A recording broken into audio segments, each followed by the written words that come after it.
Hi friends, Baba Saheb Ambedkar ಕೊನೆಯ ದಿನ ಹೇಗಿತ್ತು? ಆ ದಿನ ಅವರನ್ನ ಯಾರೆಲ್ಲ ಭೇಟಿಯಾಗಿದ್ರು? ಇಡೀ ದಿನ ಏನೇನ್ ಮಾಡಿದ್ರು ಅಂಬೇಡ್ಕರ್? ಇವರು ವಿಧಿವಶರಾದ ದಿನ ಏನೇನ್ ನಡೀತು? ಅವರ ಬೆಂಬಲಿಗರು ಬೌದ್ಧ ಧರ್ಮ ಸ್ವೀಕರಿಸಿದ್ದು ಯಾಕೆ? ಅವರ ಚಿತೆಗೆ ಬೆಂಕಿ ಇಟ್ಟಿದ್ದು ಎಷ್ಟು ಗಂಟೆಗೆ? ಎಲ್ಲವನ್ನು ಈ ವಿಡಿಯೋದಲ್ಲಿ ಹೇಳ್ತೀವಿ. ಅದಕ್ಕೂ ಮುನ್ನ ನೀವಿನ್ನೂ ನಮ್ಮ ಚಾನೆಲ್ಗೆ ಸಬ್ಸ್ಕ್ರೈಬ್ ಆಗಿಲ್ಲ ಅಂದ್ರೆ ಈ ಕೂಡಲೇ ಆಗಿ ಪಕ್ಕದ ಗಂಟೆ ಗುರುತಿನ ಮೇಲೆ ಕ್ಲಿಕ್ ಮಾಡಿ.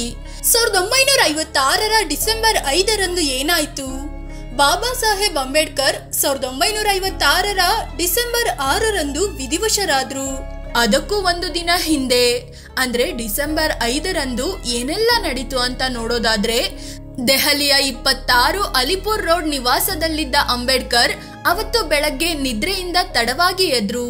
ಅವರ ಸಹಾಯಕ್ಕೆ ಅಂತ ಇದ್ದ ನಾನಕ್ ಚಂದ್ ರತ್ತು ಅಂಬೇಡ್ಕರ್ ಹೇಳೋದನ್ನೇ ಕಾಯ್ತಾ ಇದ್ರು. ಕಳೆದ 16 ವರ್ಷಗಳಿಂದ ಈ ನಾನಕ್ ಚಂದ್ ರತ್ತು ಅಂಬೇಡ್ಕರ್ಗೆ ಸಹಾಯಕರಾಗಿ ಇದ್ರು. ರಾಜ್ಯಸಭೆ ಸಂಸದರಾಗಿದ್ದ ಅಂಬೇಡ್ಕರ್ಗೆ ಕಚೇರಿ ಕೂಡ ಇತ್ತು. ಆ ದಿನ ಬಾಬಾ ಕಚೇರಿಗೆ ಹೋಗಲು ತಡವಾಗಿತ್ತು. ಹೀಗಾಗಿ ಅವರು ಎದ್ದ ಕೂಡಲೇ ಅವರ ಅನುಮತಿ ಪಡೆದು ನಾನಕ್ ಚಂದ್ ರತ್ತು ಕಚೇರಿ ಕಡೆ ನಡೆದ್ರು. ಮನೆಯಲ್ಲಿ ಅಂಬೇಡ್ಕರ್, ಪತ್ನಿ ಸವಿತಾ ಅಂಬೇಡ್ಕರ್ ಮತ್ತು ಡಾಕ್ಟರ್ ಮಾಲ್ವಂಕರ್ ಇದ್ರು. ಮಾಲ್ವಂಕರ್ ಮುಂಬೈನಿಂದ ಬಾಬಾ ಅಂಬೇಡ್ಕರ್ ಅವರ ಆರೋಗ್ಯ ತಪಾಸಣೆಗೆ ಅಂತ ಬಂದಿದ್ರು. ದಿನ ಸಾಮಾನ್ಯವಾಗೇ ಇತ್ತು. ಮಧ್ಯಾಹ್ನದ ವೇಳೆಗೆ ಮಾಲ್ವಂಕರ್ ಕೂಡ ಮನೆಯಿಂದ ಹೊರಗೆ ಹೋದ್ರು. ಇದಾದ್ಮೇಲೆ ಅಂಬೇಡ್ಕರ್ ಪತ್ನಿ ಸವಿತಾ ಕೂಡ ಕೆಲ ವಸ್ತುಗಳನ್ನ ತರಲು ಮಾರ್ಕೆಟ್ಗೆ ಹೋದ್ರು. ಆದ್ರೆ ತುಂಬಾ ಹೊತ್ತಾದ್ರೂ ಸವಿತಾ ವಾಪಸ್ ಬರ್ಲೇ ಇಲ್ಲ. ಆಗ ಮನೆಯಲ್ಲಿ ಒಬ್ಬರೇ ಇದ್ದ ಅಂಬೇಡ್ಕರ್ಗೆ ತುಂಬಾ ಬೇಸರವಾಗಿತ್ತು. ನನ್ನ ನೋಡ್ಕೊಳ್ಳೋಕೆ ಒಬ್ಬರೂ ಇಲ್ಲ, ಯಾರೋ ನನ್ನ ಕೇರ್ ಮಾಡಲ್ಲ ಅಂತ ನೊಂದುಕೊಂಡಿದ್ರು. ಸಂಜೆ 4 ಗಂಟೆಗೆ ಮನೆಗೆ ಬಂದ ರತ್ತು.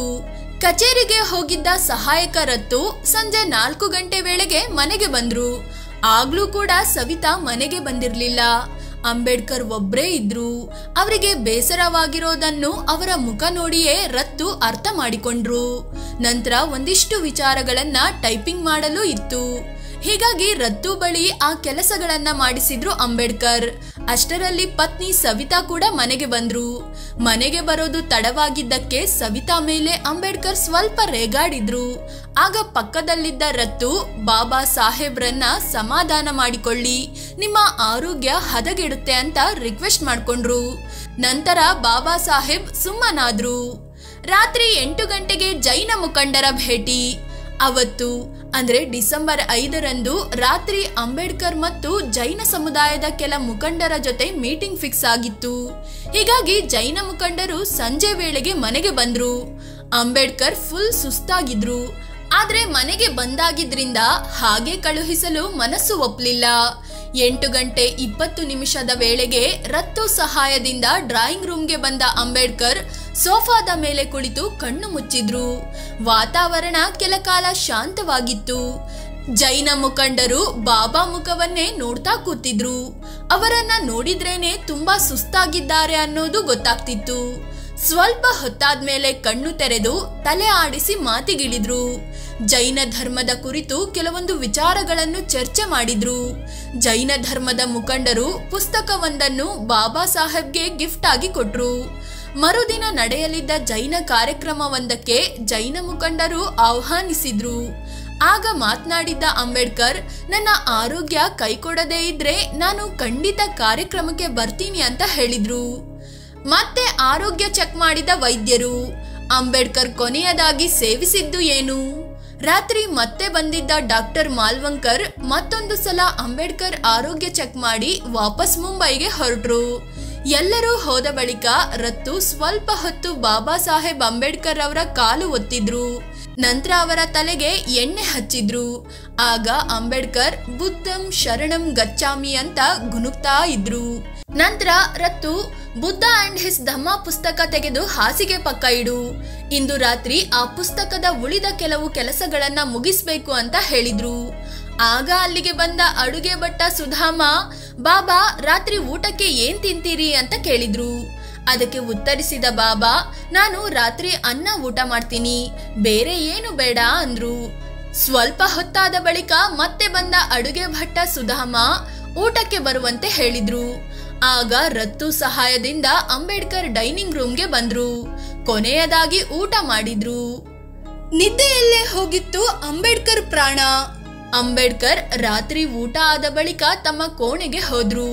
ಸ್ವಲ್ಪ ಹೊತ್ತು ತಮ್ಮ ಕೊನೆಯ ಪುಸ್ತಕ ಬುದ್ಧ ಅಂಡ್ ಹಿಸ್ ಧಮ್ಮಾದ ಕೆಲಸಗಳನ್ನ ಮಾಡಿದ್ರು. ಕೊನೆಗೆ ಪುಸ್ತಕದ ಮೇಲೆಯೇ ಕೈ ಇಟ್ಟು ನಿದ್ರೆ ಮಾಡಿದ್ರು.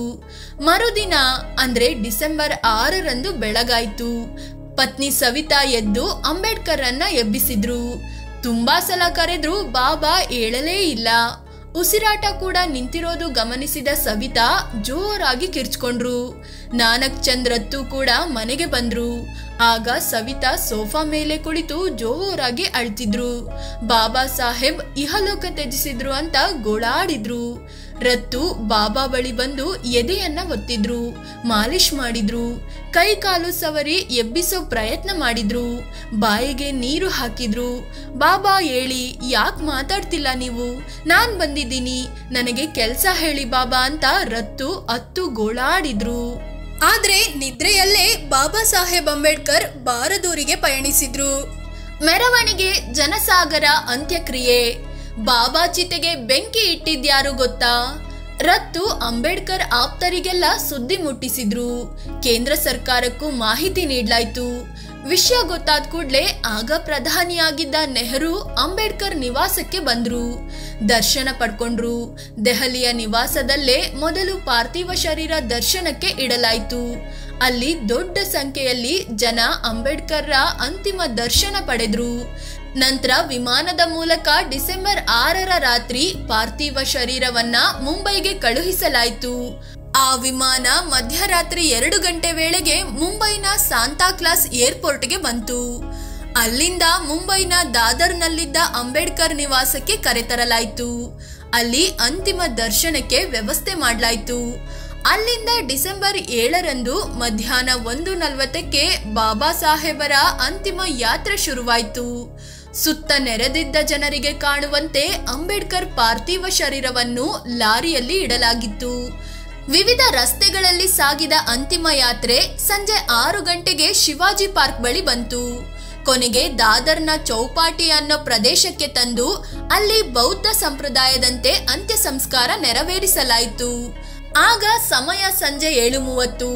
ಶ್ರೀಗಂಧದ ಮರದ ತುಂಡುಗಳಿಂದ ಕೂಡಿದ ಬಾಬಾರ ಚಿತೆಗೆ ಪುತ್ರ ಯಶವಂತ್ ಅಗ್ನಿ ಸ್ಪರ್ಶ ಮಾಡಿದ್ರು. ಹಿಂದುಳಿದವರಿಗಾಗಿ ಬದುಕಿದ ಬಾಬಾ ಪಂಚಭೂತಗಳಲ್ಲಿ ಲೀನರಾದ್ರು. ಆ ಘಳಿಗೆಗೆ ಸುಮಾರು 5 ಲಕ್ಷ ಜನ ಸಾಕ್ಷಿಯಾದ್ರು. ಅಂಬೇಡ್ಕರ್ ಬೆಂಬಲಿಗರ ಮತಾಂತರ.